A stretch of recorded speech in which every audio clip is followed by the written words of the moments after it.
So for me, everywhere I go, every place I turn, it's always the same. I mean, people are stressed, people are worried, people are pondering what's happening to our country, what's happening to the world, what's happening to humanity. It's really a perplexing thing when darkness envelops the world. The first thing that happens is you don't have any clarity about which way to go, and you tend to feel like there's no way out, and you also feel like this is a time like no other, and the actual people that are going to change the outcome and turn everything around are right next to you. And you walk right by them every single day, completely oblivious to the very people that are about to be a movement to change the world. This happens every time in movements that actually change the world. They're rare, yes, they are. But when they happen, it's always this first thing, everybody's here, everybody's at the starting gate, everybody's ready to go, and yet we can't see each other. And then there's an ignition point where we do see each other. And we come together like a snowball that comes down a mountain. We're an avalanche that takes out walls. Who are we that could actually change the outcome of the darkness of today? Well, to start with, we're half the world's population who live under the age of 25. We're the people that love to breathe clean air. We're the people who love to drink clean water. We're the people that will defend with our very breath the wildlife sanctuaries in the world, or the national park treasures that are now being invaded by oil and gas drilling.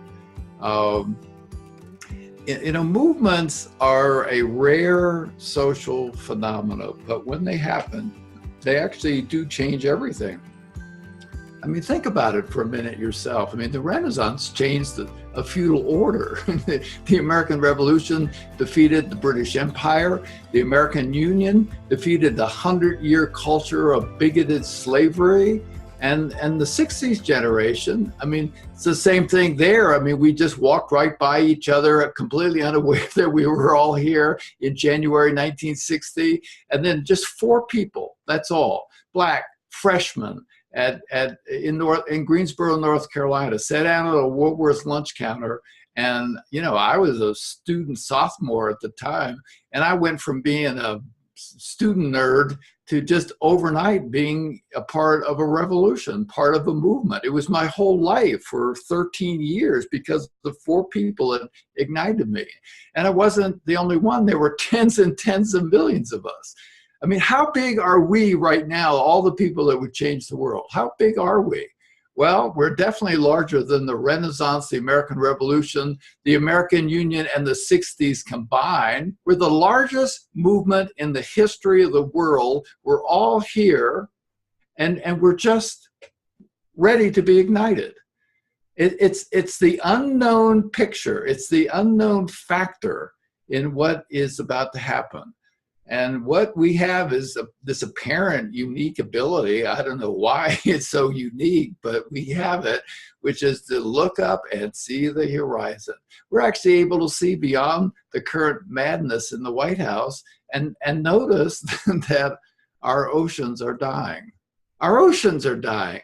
If you're in a city right now, you can't survive if the oceans are dying. Our rainforests are in peril. The greatest extinction of species in the past 65 million years is occurring right now at the present time. And humans just are in their society thinking, well, we're not really a part of that. That doesn't have anything to do with us. It's society, everything is fine and everything is normal. It's interesting when you look at a collapsed civilization, it's always the same. Everybody thinks everything is fine right to the end. And so we now have 2 forces that are standing up to basically change the outcome. One is all the millions of people who really, truly want to stand up for humanity. This has a little bit of a feel like the 60s. This will show up at the Republican National Convention with maybe the largest demonstration in the history of the world, as the whole human race just turns out to be expressed their disgust with what's happening in the United States. So that's one component. The other component is the new humanity. And the new humanity understands that in order to really solve the problems of our species, we got to change ourselves. We need a new way of living. We need a new stage of awareness. We need a completely new approach to everything. So we're going to do a series that's going to describe the state of the world from a unique perspective, and then what we can do about it. And you are welcome to join us, once a month as we look at this. A lot of focus here will also be on the earth. At the end of the day, when we look back on this time, it's going to be the earth issue that's the central issue facing humanity. Will there be a single human being left on the planet by the end of this century? That will be the focus of this series that you can tune into right here, the New Humanity series.